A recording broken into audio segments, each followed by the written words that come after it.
Hey Ryan, Michael Galloway here with We Don't Need No Stinking Record Company.com, and I'm talking to David Spangenberg of ProfessorPooch.com. He is the famous Professor Pooch himself, as a matter of fact. And you know, way back, Professor, we talked about trademarking your name so that you own your own name. Now, we just touched on, maybe we can talk a little bit more deeply about it, the concept of band agreements and why that's important and what they need to contain. Yeah, well, band agreements are, think of the partnership agreements. That's the one thing that most bands and actually most business partners get to deal with. And then you hear things 5 years later like, hey, wow, you know, he's getting all the money and I'm doing all the work. You know, band agreements, the idea is to separate out, like if anybody's more equal, who gets the writer's money, who gets the publishing money, getting all this stuff straightened out. Believe me, the real record companies, the legitimate ones of any sort, are going to want to have everything put in place beforehand.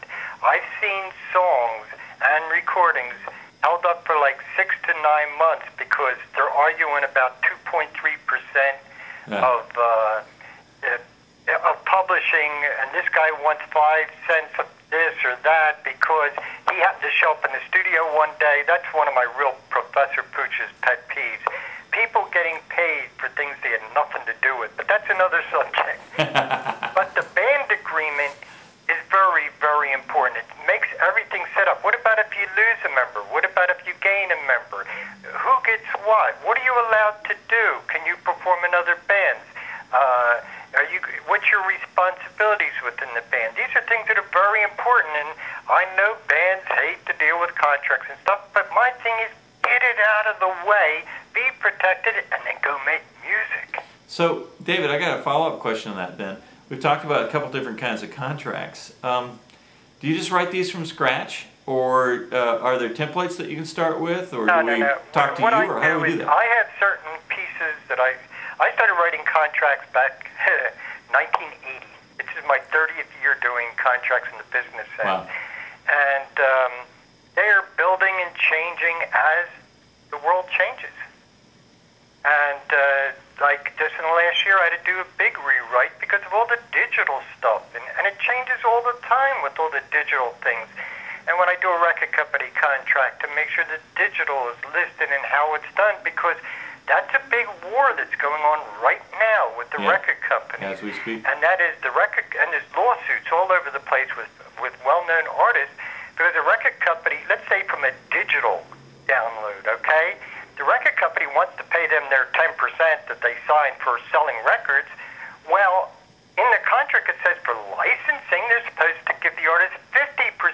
And there's an argument, well, is this digital download a sale of a recording as the 10%, does it fit under mechanicals, or is it really licensed because they're actually licensing websites to use the songs? Yeah. And there's major things that's why contracts keep changing and changing, and why some major contracts get up to like 80 pages, and I'm not exaggerating, is because every time they're knocked down by one thing, they find 2 other pages to try to get around it. So how would we do it if we say we want to do a band agreement and I got 5 other members? Do we get a checklist from somebody like you and then start writing something to address everything on that checklist, or do we say... What I do is normally there's certain things that I would start asking them. The first 2 major things, and this is the first 2 things that any band has to figure out from the get-go. 1, the artist-musician status within a band. In other words, is everyone equal? Let's say a band's been together for 5 years and they just added a new member. Do they get the same amount? Yeah. Do they become an employee for hire? Do they just get paid a weekly thing? Right. There's quite a few bands that are maybe 2 members actually, and the rest are paid employees. Yeah, I mean, I think the Eagles got to that point, if I'm not mistaken. I'm not going to name names, but believe me, I know of quite a few that are like, I know some bands that are just like 2 members and an investor. Yeah. The investor is the 3rd band member. Also, besides the artist-musician status, and that is the songwriter-publishing status, and you run into the situation of, well, the band members, well, look at the Beatles. I mean, you know, Lennon and McCartney got all the songs. George Harrison was allowed 1 song per album. Right. Now the question is, who's getting paid for the songwriting and publishing? So, and I'll give you 3 distinct examples, and there's variations of each. But this is let's do it. Let's do it tomorrow night. Okay, since this might take a minute. Okay. So let me close off. I'm with David Spangenberg, and of course he's with ProfessorPooch.com, and I'm Ryan Michael Galloway, and we don't need no stinking record company.com. Come back tomorrow night. We got more in depth on this. Thanks.